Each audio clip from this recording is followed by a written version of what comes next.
In today's video, I'm ranking the top 10 teams in the NBA according to who I think is going to win the championship. Be sure to subscribe and let's get into it. I'm starting off the list with the Rockets at number 10. Some might think that they should be ranked higher given they're currently the 4th seed, but this list isn't just about team standings. It's about how good I believe they'll be in the second half of the 82-game season and their potential ceiling in the postseason. For me, the main concern is inexperience. If they make the playoffs, which I'm assuming they will and not just be a play-in team, they're relying on just a few players who have ever been in any important playoff situations. That includes Fred VanVleet, Dillon Brooks, and Steven Adams. This trio will need to provide leadership because the rest of the roster is young. Initially, I liked the Fred VanVleet signing, but was skeptical about Dillon Brooks, especially after the Grizzlies didn't want to re-sign him, partly due to how LeBron straight up bullied him in the playoffs. But it turns out I was wrong. Brooks has actually been a solid floor spacer for them. That said, offensively, they're still missing a strong scoring punch. While their defense with guys like Amen Thompson and Tari Eason, aka the Terror Twins, looks great, their offense still needs work. Jalen Green, while talented, isn't yet the consistent scoring threat they need. He could be in the future, but if we're talking about this year, the Rockets are too inexperienced to go very far, so I'm ranking them at number 10. I wouldn't be surprised if they face a first or second round exit. At number 9, I have the Bucks, and this is a team that's very top-heavy. Milwaukee's success will depend almost entirely on Giannis and Dame. After that, it falls off pretty quickly to the third option with Kuzma, and I don't think he significantly raises their ceiling. It was nice of him to waive his $6.5 million trade kicker when he was moved to the Bucks in the Middleton trade, but the moves they made with the extra money didn't really make an impact. They brought in Jericho Sims and Kevin Porter Jr., but I don't think they're game changers. Also, chemistry used to be a strength, but now they've had trouble developing it, especially since Giannis missed the last 6 regular season games going into an All-Star break that he wasn't even healthy enough to play in. As a result, Doc Rivers hasn't had the chance to see a superstar play with the new additions, putting him in a tough spot. On top of that, Brook Lopez, who's been a major part of their chemistry since 2018, has clearly lost a step due to age. As a result, I can't see this team being anywhere near championship level. Even teams like the Pistons and Magic could challenge them for the 5th seed, especially with Cade Cunningham playing a crucial role for Detroit and Orlando getting healthy. The Hawks and Heat did get worse, with the Hawks losing DeAndre Hunter and the Heat moving Jimmy Butler out of conference, but the Bucks seem to be competing more with the lower seeds than with the top seeds. They're at the point now where I can confidently say they're not championship level. So coming in at number 8, I'm going to go with the Lakers. Acquiring Luka seemed more about setting up for the future than focusing on the season. I wouldn't say this season is a lost cause, but the roster has a lot of holes. They might have moved up a spot if the Mark Williams Dalton Connect trade hadn't been reversed. One of their biggest issues is the lack of a reliable center. On the bright side, their offense should be incredible with the high IQ passing from both LeBron and Luka Doncic. However, defensively, their starting 5 is going to be problematic.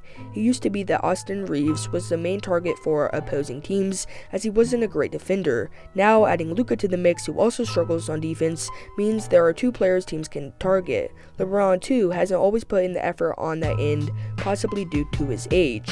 So defensively, this team has some serious questions. I don't think the Lakers are on the same level as teams like the Nuggets or the Thunder. They're a step below that, but the Luka trade at least positions them well for the future. As far as this season goes, I wouldn't put them in championship conversations, but they can likely hold off the Clippers for the 5th seed and make a decent playoff run.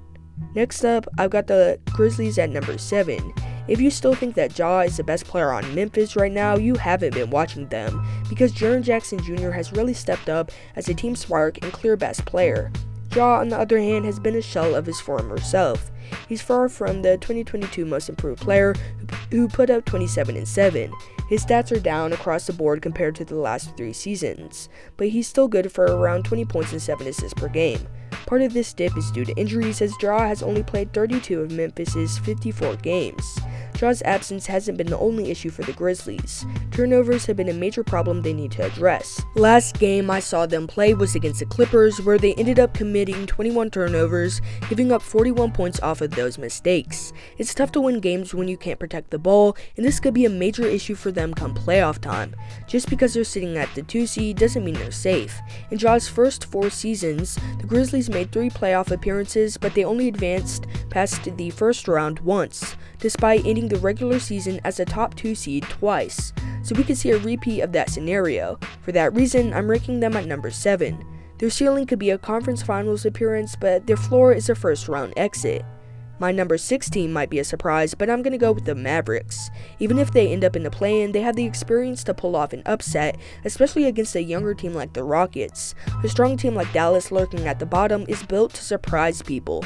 Plus, it's not guaranteed they stay a play-in team. Over the last 10 games, the Clippers, Timberwolves, and Mavericks have all gone 6-4, making the race for the 6 through 8 seeds extremely tight.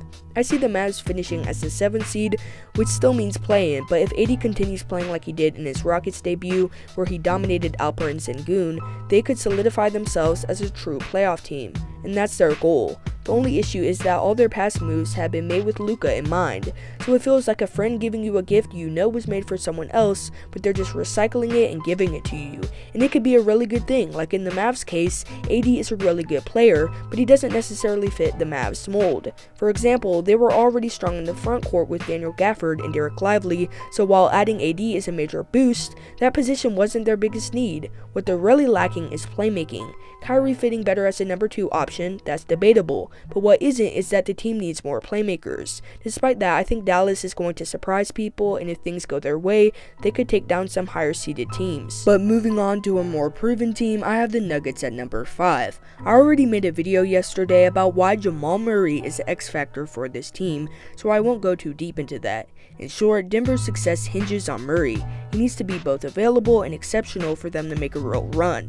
In that video, I talked about how it goes to show how much injuries have held him back, because despite his talent, he's never been an all-star. Hopefully that fuels him, because we've seen him play with motivation before.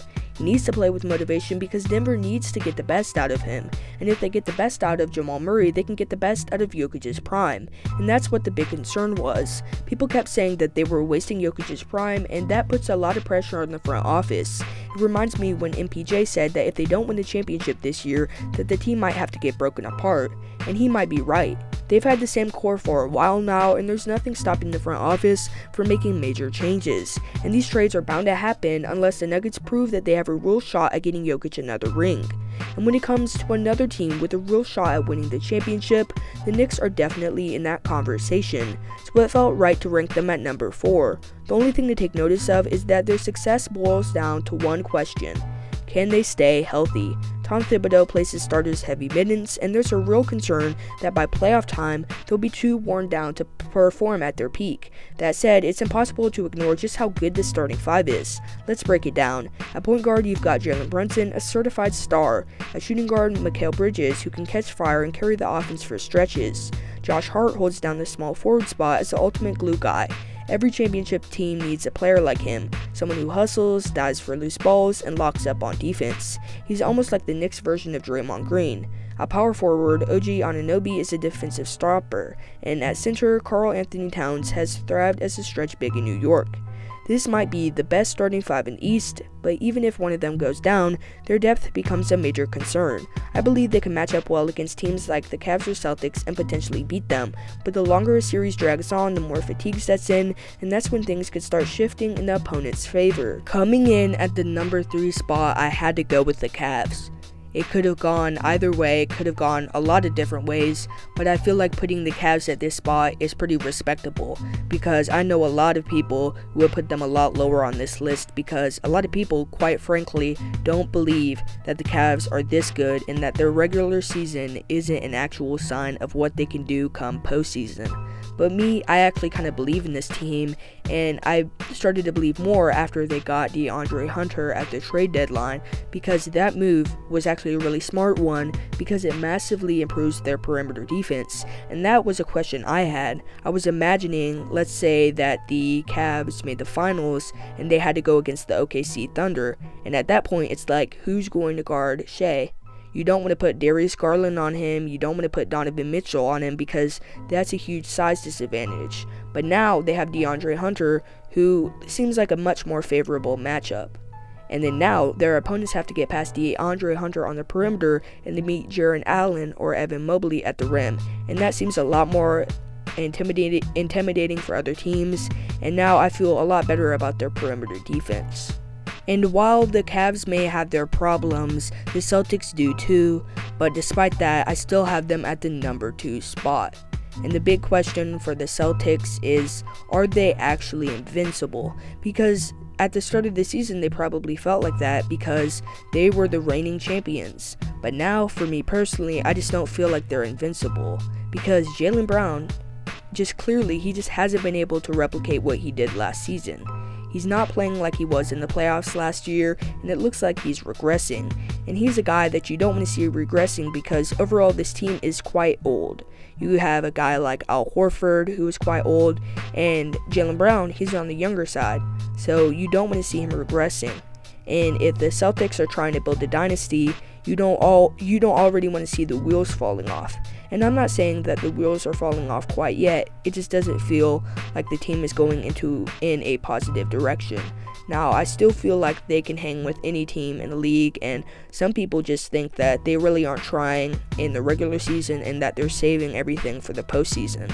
And while that could be true, I really do think that the Celtics need to focus more on the regular season and make sure that they have everything ready for the playoffs. And while the Celtics are a team that I think could use some extra time to get ready for the playoffs, the Thunder are a team that I think could just waltz into the postseason right now and win a title.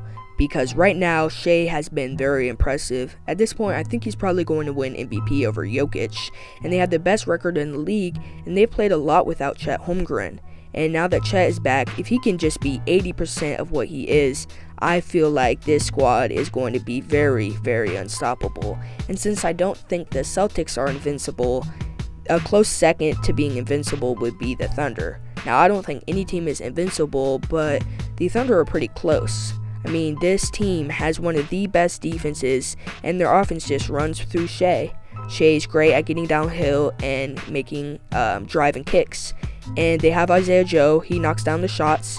Aaron Wiggins has been pretty exceptional. And you have J-Dub, who we're just going to see what he's able to do come playoff time. But this team is in a really solid position, and I think they are the title favorites.